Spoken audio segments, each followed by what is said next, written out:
अभी सुन रहे हैं प्रभात खबर का संपादकीय प्रभात। दिन है सोमवार, तारीख है 24 अप्रैल 2023।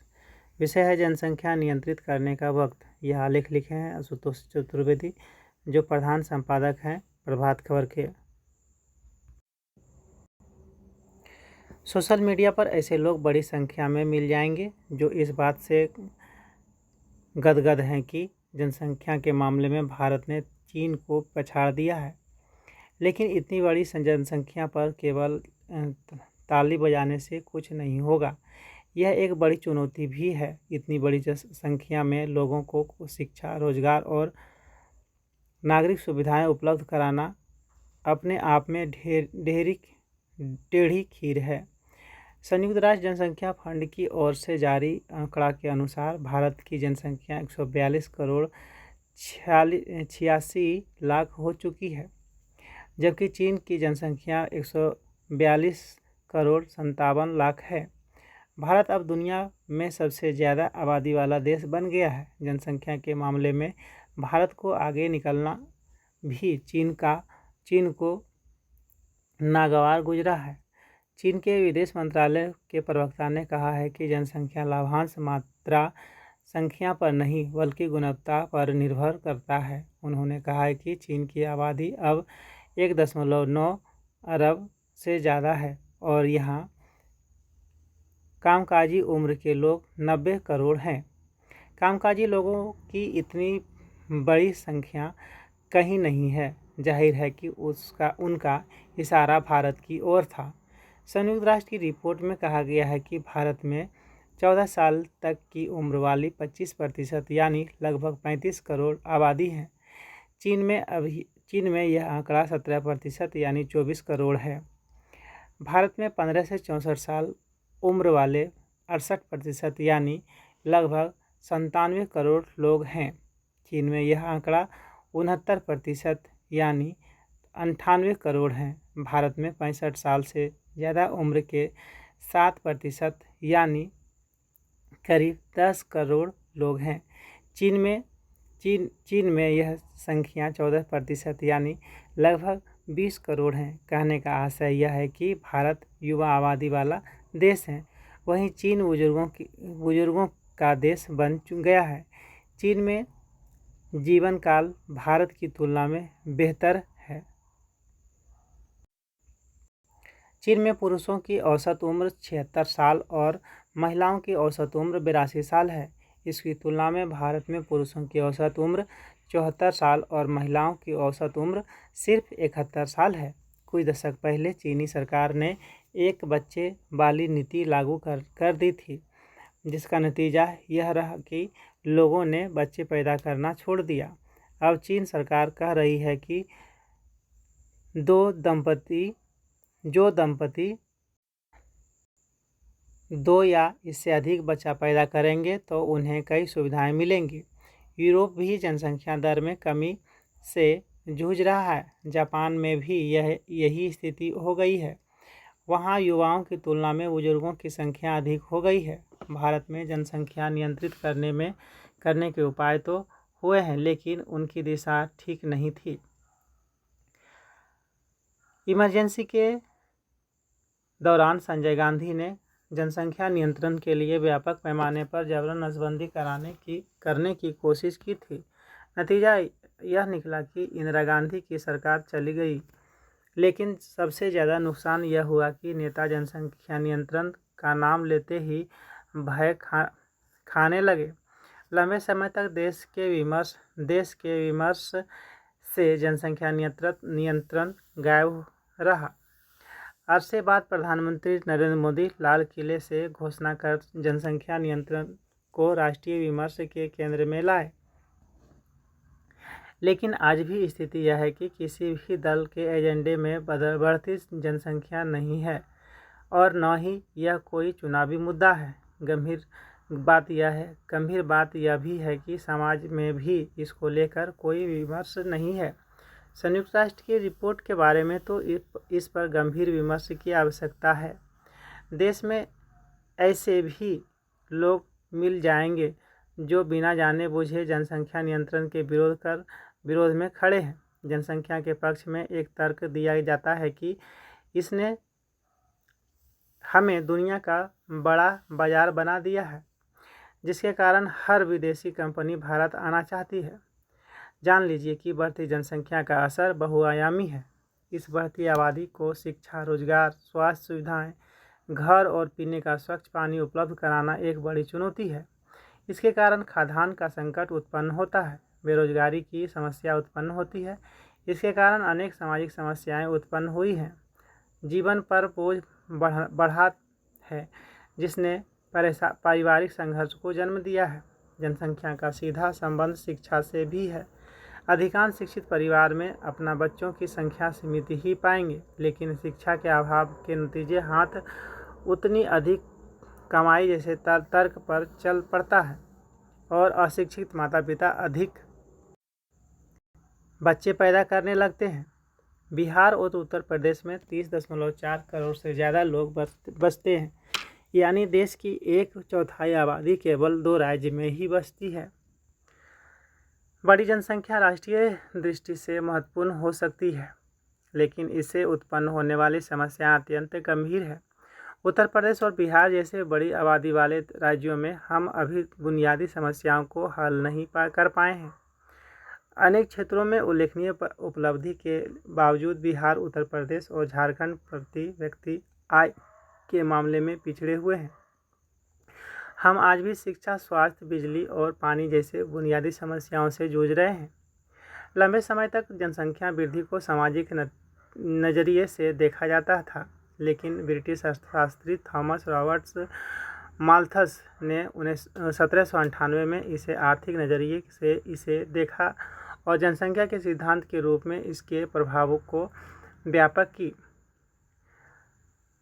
माल्थस ने कहा कि जनसंख्या दोगुनी रफ्तार से बढ़ती है, जबकि संसाधनों में सामान्य गति से वृद्धि होती है। उनका कहना था कि हर 25 वर्ष बाद जनसंख्या दोगुनी हो जाती है। इसी जनसंख्या एक खाद्य सामग्री में असंतुलन पैदा हो जाता है, जिसे प्रकृति, अकाल, आपदा, युद्ध, महामारी के द्वारा नियंत्रित करती है। माल्थस का कहना था कि जनसंख्या इसी रफ्तार से बढ़ती रही तो मानव के अस्तित्व पर ही खतरा उत्पन्न हो सकता है। माल्थस ने उस समय ये बातें कही थीं जब ब्रिटेन में चिंतन चल रहा था कि तरक्की करने के लिए जनसंख्या का बढ़ना जरूरी है, लेकिन माल्थस का सिद्धांत समय की कसौटी पर खरा नहीं उतर सका। माल्थस ने यह नहीं सोचा था कि खेती में वैज्ञानिक तौर तरीके अपनाए जाएंगे और हरित क्रांति और श्वेत क्रांति जैसे बदलाव होंगे, जिससे पैदावार कई गुना बढ़ जाएगी। लेकिन माल्थस की सारी बातों को खारिज नहीं किया जा सकता है। जनसंख्या पर नियंत्रण रखना लोगों की जिम्मेदारी है, लेकिन इस विषय में जागरूकता फैलाने में केंद्र और राज्य सरकारें पहल कर सकती हैं। लोगों में यह भाव पैदा करना होगा कि छोटा परिवार रखना भी एक तरफ से देशभक्ति है। अगला आलेख है अमेरिकी वीज़ा में आसानी। अमेरिका में पढ़ने या काम करने जाने के लिए वीज़ा मिलने में होने वाली मुश्किलों के आसान होने के आसार हैं। अमेरिकी दूतावास इस साल 10 लाख से अधिक भारतीय छात्रों को वीज़ा दे सकता है। इसके अलावा उच्च कौशल के कामकाजी लोगों को दिए जाने वाले H-1B और L वीज़ा के लिए भारत के लोगों को प्राथमिकता दी जाएगी। अमेरिका ये वीज़ा दूसरे देशों के उन पेशेवरों को देता है जिनके पास सैद्धांतिक या तकनीकी विशेषज्ञता होती है। उल्लेखनीय है कि हाल के दिनों में भारतीय विदेश मंत्रालय ने लगातार इस मुद्दे को अमेरिकी सरकार के सामने उठाया है कि दोनों देशों के बीच हर मामले में नज़दीकी बढ़ाने के बावजूद अमेरिका की वीज़ा प्रणाली भारतीय आवेदनकर्ताओं को लेकर गंभीर नहीं है। बहुत से ऐसे मामले हैं जहां भारतीयों को सारी औपचारिकताओं को पूरी करने के बाद भी वीज़ा मिलने में कई महीने लग जाते हैं। अक्सर यह अवधि साल भर से अधिक होती है। अमेरिकी नीतियों में तो पेंच रहा ही है। साथ ही अमेरिका का यह कहना रहा है कि ऐसा संसाधनों के अभाव में होता है। इस पर भारत सरकार ने समुचित सहयोग करने का भरोसा भी दिया था। इसका एक परिणाम यह हुआ कि हैदराबाद में अमेरिका ने नए भवन में अपना वाणिज्य दूतावास स्थापित किया है, जो अपेक्षाकृत बड़ा है और वहां अधिक आवेदनों का निपटारा हो सकता है। अमेरिका में पढ़ाई करने वाले विदेशों छात्रों में दूसरे स्थान पर भारतीय हैं, पहले स्थान पर चीन आ गया है। इसी तरह भारत अब चीन से सबसे अधिक उत्कृष्ट कौशल के लोग अमेरिका जाते हैं या कामकाजी वीज़ा के लिए आवेदन करते हैं। अमेरिका की तकनीकी कंपनियों इन कौशलयुक्त प्रतिभाओं पर भी ही निर्भर हैं। जानकारों की माने तो अमेरिकी वीज़ा प्रक्रिया में मुश्किलें इसलिए भी आती हैं क्योंकि अमेरिका की घरेलू और विदेशी नीति वीज़ा का इस्तेमाल दबाव बनाने के लिए भी करती है। आज की विश्व व्यवस्था में भारत की स्थिति निरंतर मजबूत हो रही है। भारत दुनिया की 5वीं सबसे बड़ी अर्थव्यवस्था है और विकासशील देशों के नेतृत्व की कमान में हिस्सेदार है। स्वतंत्र विदेश नीति पर चलने के साथ भारत की प्रतिष्ठा बढ़ी है, पर यह कुछ देशों को स्वाभाविक रूप से रास नहीं आ रहा है। लेकिन भारत पर दबाव बनाने की कोशिशें अब बेमतलब साबित होने लगी हैं। अमेरिकी सरकार पर वहाँ के संस्थाओं का दबाव भी बढ़ रहा है क्योंकि भारतीय प्रतिभा के बिना अमेरिका विकास पर नकारात्मक असर हो रहा है। अगला आलेख है दक्षिण भारतीय शब्द आयोरामा। दक्षिण भारतीय शब्द आयोरामा यह आलेख लिखे हैं सुरेश पंत, जो भाषाविद हैं। हम लोग अक्सर शुद्ध हिंदी का तर्क देते हुए अपने यहाँ सैकड़ों हजारों वर्षों से आम व्यवहार में आ रहे फारसी, अरबी, तुर्की आदि भाषाओं के शब्दों का विदेशी बात बताकर उनका बहिष्कार करने की बात करते हैं। यह बात और है कि अंग्रेजी शब्दों को ठूंस कर हिंदी को इंग्लिश बनाए जाने पर विशेष ध्यान नहीं देते। उधर विश्व में सर्वाधिक लोकप्रिय अंग्रेजी के शब्दकोश ऑक्सफोर्ड डिक्शनरी का शोध विभाग अंग्रेजी में आने वाले नए शब्दों पर लगातार नज़र रखता है और प्रत्येक वर्ष 4 बार अपने शब्दासार सागर में उन नए शब्दों को जोड़ता है जो चाहे दुनिया की किसी भी भाषा के हों किंतु अंग्रेजी में प्रयुक्त होने लगे हों। भारत जिस दौर में एक ब्रिटिश उपनिवेश रहा था, तब हिंदी उर्दू के अनेक शब्द अंग्रेजी की शब्दावली में पहुँचे। उनमें से कुछ हैं खाकी, कर्मा, धर्मा, अवतार, कुली, बांग्ला, चरूट, चींट, अचार, डब्बा, चीता, करी, दाल इत्यादि। ऑक्सफोर्ड इंग्लिश डिक्शनरी में जुड़े कुछ नए हिंदी उर्दू शब्दों में हैं योग, योगासन, सूर्य नमस्कार, दीदी शादी, अन्ना, दादागिरी, हड़ताल, अच्छा, चटनी, मसाला, पूरी, पक्का, यार, बदमाश, गंजा आदि आदि। अन्य भारतीय भाषाओं से भी सैकड़ों शब्द खुले दिल से ऑक्सफोर्ड इंग्लिश डिक्शनरी में अपनाए गए हैं। उनमें एक है पूरे दक्षिण भारत और श्रीलंका में सबसे लोकप्रिय द्रविड़ मूल का शब्द आइयो, जिसकी टक्कर का कोई शब्द हिंदी या अन्य भारतीय भाषाओं में नहीं है। यूँ तो आइयो आश्चर्यजनक बोध है, पर व्यवहार में यह बहुत ही व्यापक है और इसमें केवल आश्चर्य का भाव ही नहीं बल्कि यह सभी प्रकार के भावनात्मक उद्वेगों के समान रूप से कहा जाने वाला तत्कालीन उद्गार है। यह कहना अत्युक्ति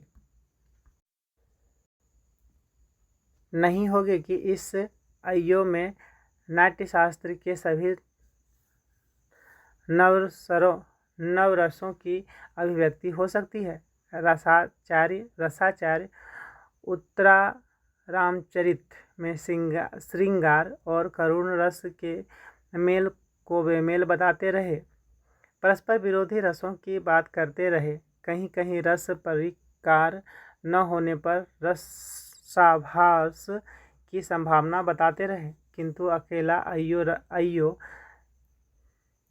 सामने उपस्थिति भी अस्थायी भाव की स्थिति के अनुकूल विविध भाव, विभाव, अनुभव, संचारी भावों की सृष्टि करता हुआ नवरसों की रस सिद्धि करता रहा है।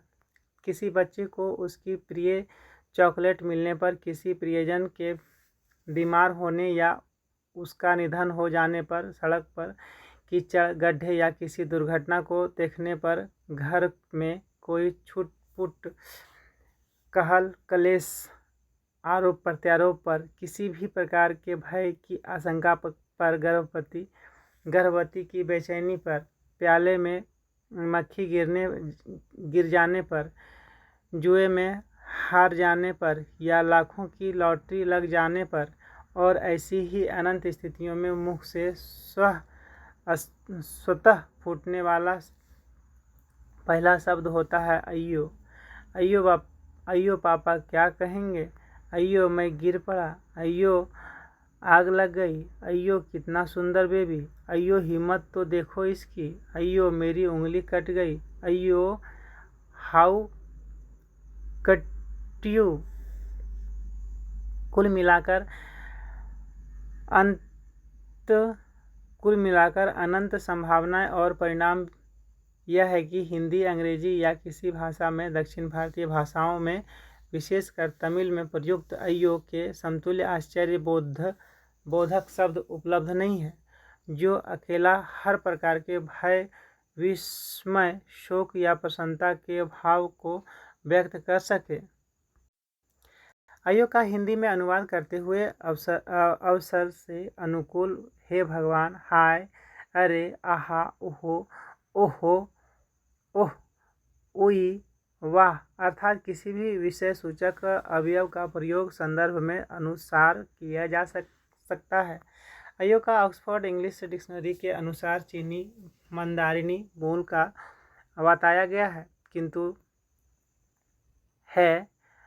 किंतु है यह द्रविड़ मूल का। दक्षिण भारत की सभी प्रमुख भाषाओं तमिल, तेलुगु, मलयालम, कन्नड़, तेलुगु आदि भाषाओं में सदियों से व्यवहार में है, किंतु लिखित रूप से इसका पहला प्रयोग 9वीं सदी के जीवक चिंतामणि में पर्याप्त बताया जाता है। भक्ति कवि अलवार संतों ने भी इसका प्रयोग किया है। भारत और भारतीयों की मूल प्रवृत्ति के अनुकूल अय्यो में धार्मिक सहिष्णुता, समभाव, समभाव जैसे गुण विद्यमान है। कुछ लोगों का विश्वास है कि अय्यो यमराज की पत्नी थी, इसलिए वे इसे अशुभ मानकर कम से कम सुबह सवेरे इसके प्रयोग से बचते हैं। लेकिन जब उठते उठते रसोई से कुछ गिरने की आवाज़ आती है तो तुरंत मुंह से निकलता है अय्यो पुणे बिल्ली, और हड़बड़ाकर रसोई की ओर भागते हैं। कुछ लोग इसे सदाशिव और मोहिनी रूप विष्णु की संतान हरिहरपुत्र स्वामी अय्यप्पा का शुभ नाम मानते हैं।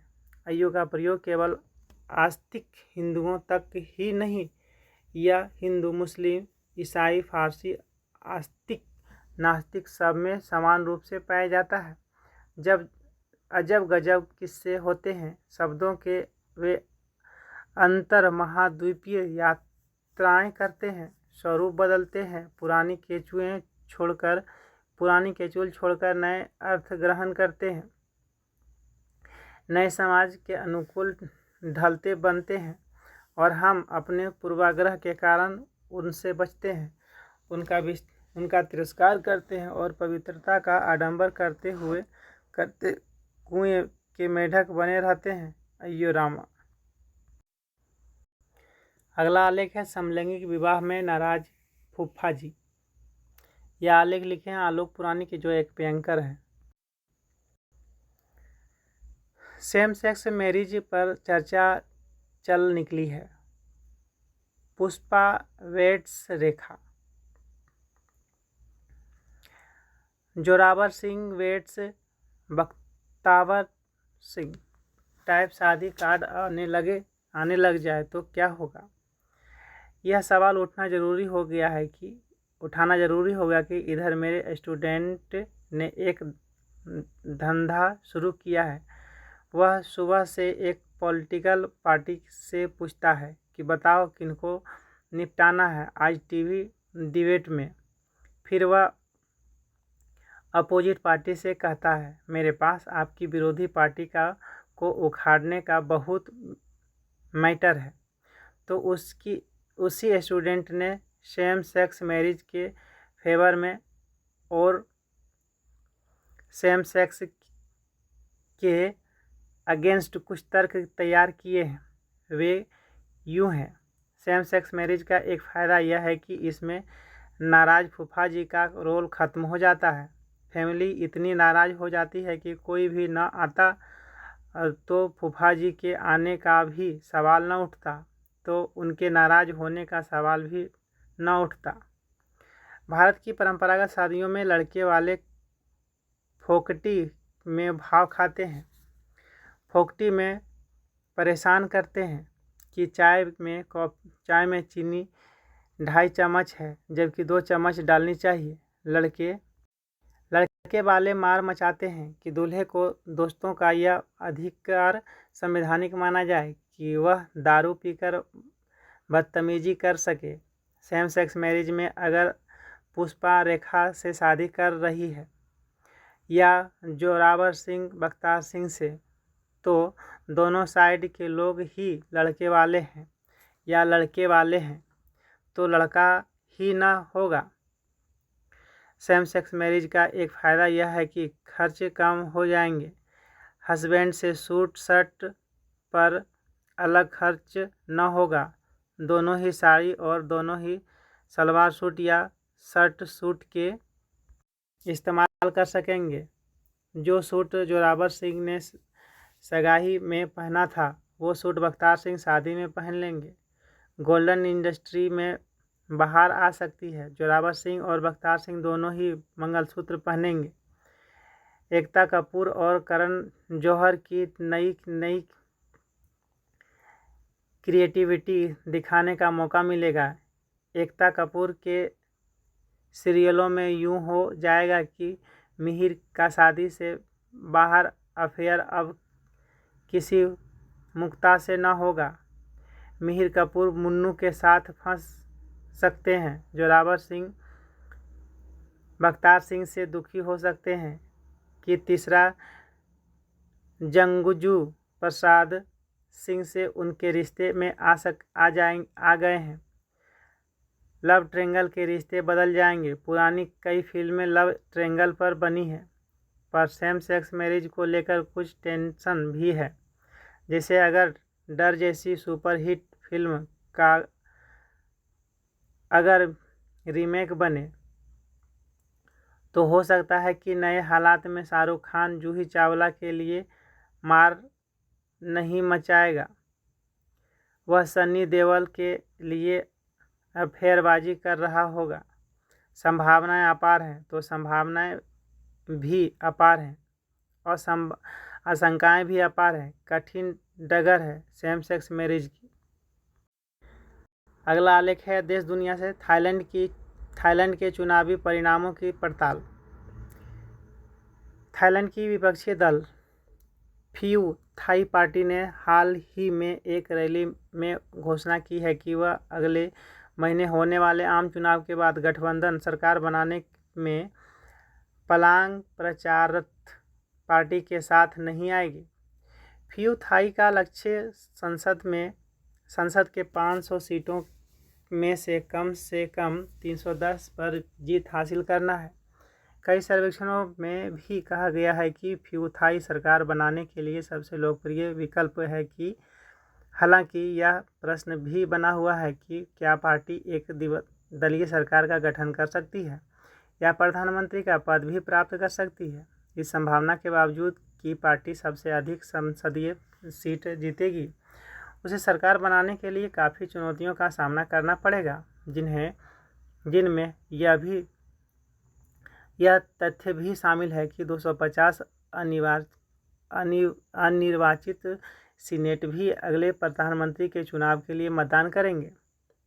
वर्ष 2017 के संविधान के अनुसार प्रधानमंत्री पद के उम्मीदवारों को चुनाव लड़ने की आवश्यकता नहीं है। राजनीतिक दल चुनाव के दिन से पहले थाईलैंड के चुनाव आयोग के साथ 3 उम्मीदवारों को नामांकित कर सकते हैं। केवल उन्हीं उम्मीदवारों पर विचार किया जा सकता है जिनकी पार्टी कम से कम 25 संसदीय सीटें जीतती हैं। वर्ष 2024 तक निम्न सदन के 500 सांसदों और सीनेट के 250 सदस्यों दोनों के लिए प्रधानमंत्री के चयन का विकल्प खुला है। इस प्रकार प्रधानमंत्री पद जीतने के लिए उम्मीदवार को संसद के दोनों सदनों के 376 सदस्यों का समर्थन सुनिश्चित करना होगा। ऐसे में प्रश्न उठता है कि क्या फ्यू थाई, जिसके चुनाव में जीतने का सर्वाधिक संभावना है, एक दलीय सरकार बनाने और प्रधानमंत्री पर जीत के लिए अपने भारी बहुमत के लक्ष्य प्राप्त कर पाएंगी? यदि ऐसा नहीं होता है तो अन्य संभावित चुनाव परिणाम क्या होंगे?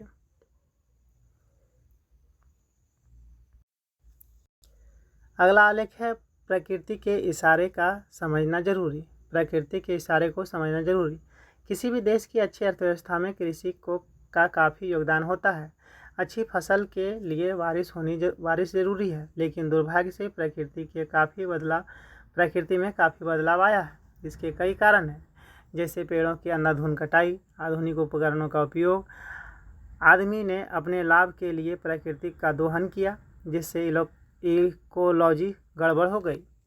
इसके कारण असमय बारिश हो रही है और अधिक गर्मी पड़ रही है। इससे लोगों को परेशानियों का सामना करना पड़ रहा है। लोगों को मौसम के इशारे को समझना होगा, साथ ही सतर्क भी होना होगा। अगला आलेख है जश्न मनाने नहीं, चेतने का समय। इससे बड़ी विडंबना क्या होगी कि 6 दशकों से जनसंख्या नियंत्रण के लिए काम होने पर भी भारत विश्व की सबसे बड़ी जनसंख्या वाला देश हो गया। यह जश्न मनाने का समय नहीं है, इस पर विचार करने का समय है। साथ ही जनसंख्या विस्फोट से बचने का उपाय करना होगा।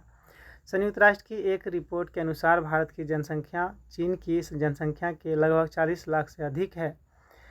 हमारे देश में सबसे अधिक युवाओं की आबादी है। सबसे बड़ी चुनौती इनको रोजगार मुहैया कराना है। अगला आलेख है क्रोध का दान। क्रोध शब्द सुनते ही आँख के समक्ष एक अग्नि का स्वरूप उत्पन्न हो जाता है। ऋषि मुनि एवं पूर्वजों के अनुभवों से सिद्ध हुआ है कि क्रोध ऐसी अग्नि है जो हमारे मन को जलाकर जीवन के सार को नष्ट कर देती है। हम सभी भली भांति जानते हैं कि मुर्दे को जब अग्नि पर लिटाया जाता है तो उसे अग्नि का दाह अनुभव नहीं होता, परंतु कितने आश्चर्य की बात है कि जीवित मनुष्य अपनी घोर अज्ञानता में स्वयं को बार बार क्रोध की चिता पर बैठ जलता है और फिर बड़े अभिमान से कहता है कि मैंने फलना मनुष्य का दिमाग ठिकाने लगा दिया, उसके होश उड़ा दिए, अभिमान चकनाचूर कर दिया आदि। ऐसी डींगे मारने वालों की बातें से इतना तो सिद्ध हो जाता है कि जो व्यक्ति क्रोध से के वशीभूत हो अपना दिमाग वे ठिकाने कर चुका है, भला वह किसी के होश क्या उड़ाएगा, क्योंकि उसके लिए तो पहले उसे स्वयं होश में आना पड़ेगा। सर्वशक्तिमान परमात्मा कहते हैं कि क्रोध रूपी अग्नि को योग रूपी शीतल जल से शांत करो, इसी में अपनी एवं दूसरों की भलाई है। संसार में अधिकांश बोलते हैं कि लोग हमारी बात सीधे और सरल तरीके से मानते नहीं हैं, इसलिए न चाहते हुए भी हमें क्रोध का सहारा लेना पड़ता है। परंतु परमात्मा कहते हैं कि यदि तुम दूसरों के ऊपर क्रोध रूपी गोली चलाओगे, कड़वे वचन रूपी पत्थर बरसाओगे तो निश्चित रूप से मरते समय तुम्हें भी ऐसी ही पीड़ा होगी। यदि सचमुच अपने जीवन को सुखी बनाना चाहते हैं तो हमें क्रोध की अग्नि बुझाकर प्रेम की गंगा बहानी चाहिए। जो व्यक्ति दूसरों को कुछ दान करता है उसे दानी कहा जाता है, और जो समझदार नहीं होता उसे नादान कहा जाता है। परंतु परमात्मा कहते हैं कि जो व्यक्ति क्रोध का दान नहीं करता वही सच्चे अर्थों में नादान है।